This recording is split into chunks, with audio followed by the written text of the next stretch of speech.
আজ বানাবো গোলমরিচ ইলিশ।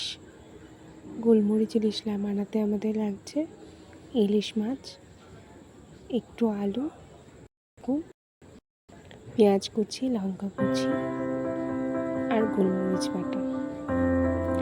প্রথমেই নুন হলুদ মাখিয়ে নিয়ে ইলিশ মাছটা সর্ষের তেল ভালোভাবে গরম হয়ে গেলে ইলিশ মাছগুলো সুন্দরভাবে দু পিঠ লাল লাল করে ভেজে নেব। ভাজা হয়ে গেলে ইলিশ মাছগুলো আরেক দিক উল্টে পাল্টে দেব। এভাবে দুই দিক সুন্দরভাবে লাল লাল করে ভেজে নেব। তারপর ইলিশ মাছ ভাজা হয়ে গেলে তুলে রেখে ওই তেলে বেগুন কুচিয়ে রাখা, আলু কুচিয়ে রাখা সর্ষের তেলের ওপর দিয়ে সুন্দরভাবে এগুলো ভেজে নেব।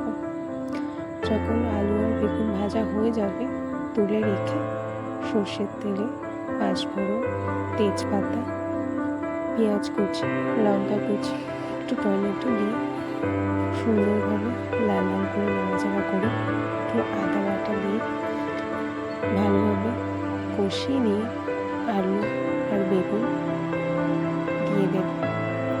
দিয়ে দেবো একটু নুন, একটু হলুদ, সুন্দরভাবে নাড়াচাড়া করে এবার দিয়ে দেব গোলমরিচ বাটা। গোলমরিচ বাটা দিয়ে একটু নাড়িয়ে যখন একটু সুন্দরভাবে কষে যাবে তখন আমি জল দিয়ে দেব। যখন ফুটে উঠবে মাছগুলো দিয়ে দেব।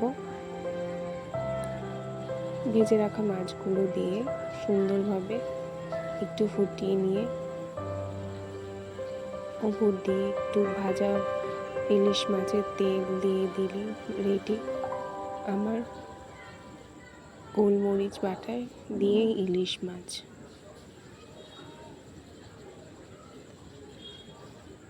আমরা এইভাবে